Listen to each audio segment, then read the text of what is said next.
গাখীৰ পানী খালে বৰ লাভ মই নিজৰ কাৰণেতো ৰাজনীতি কৰা নাই, ৰাইজৰ কাৰণে কৰোঁ। মুখ্যমন্ত্ৰী মহোদয়ে যোৱাকালি এটা কথা কোৱা শুনিছোঁ যে তেখেতৰ হিতেশ্বৰ শইকীয়াৰ প্ৰতি ঋণী। যদি তেখেতে ঋণী, মই যেতিয়া নাজিৰা সমষ্টিৰ পৰা প্ৰতিনিধিত্ব কৰিব আৰম্ভ কৰিছিলোঁ, হিতেশ্বৰ শইকীয়াৰ যিখিনি সপোন সেইখিনি পূৰণ কৰিম বুলি চেষ্টা কৰিছিলোঁ। কিন্তু এই মুখ্যমন্ত্ৰীজনে এনেকুৱা এটা মানে তেওঁৰ মনোভাৱ যে অকল তেওঁ কৰিলেহে কৰা। তেখেতে যি হস্পিটেল 1994 চনত বোধ কৰোঁ নাজিৰা মহকুমা হৈছিল, আজিলৈকে হস্পিটেলখন পূৰ্ণাংগ কৰি দিয়া নাই। ধোদৰ আলি যিটো তেখেতে বিত্তমন্ত্ৰী পৰিকল্পনা মন্ত্ৰী থাকোঁতে, অজন্তা বাইদেউ গড়কাপ্তানি মন্ত্ৰী থাকোঁতে আৰম্ভ কৰাৰ কথা আছিল, আজিলৈকে কৰা নাই। তেওঁ এনেকুৱা বিদ্বেষমূলকভাৱে কেনেকৈ হিতেশ্বৰ শইকীয়াৰ প্ৰতি ঋণী বুলি ক'ব পাৰে।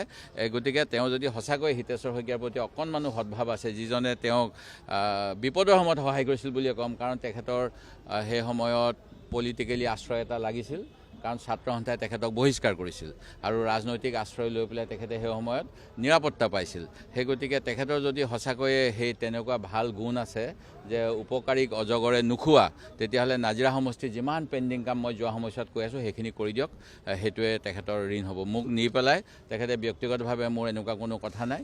বিজেপি দলৰ মই পুৰণা বিজেপি কৰ্মীসকলৰ মনত আঘাত দিব নিবিচাৰোঁ। RSS যিসকলে ভাল পায় 1925 চনৰ পৰা তেওঁলোকৰ যিটো সপোন, এই কংগ্ৰেছী মানুহবিলাকক লৈ পেলাই পনীয়া কৰিব নিবিচাৰোঁ। গাখীৰ গাখীৰ হৈ থাকক, পানী পানী হৈ থাকক।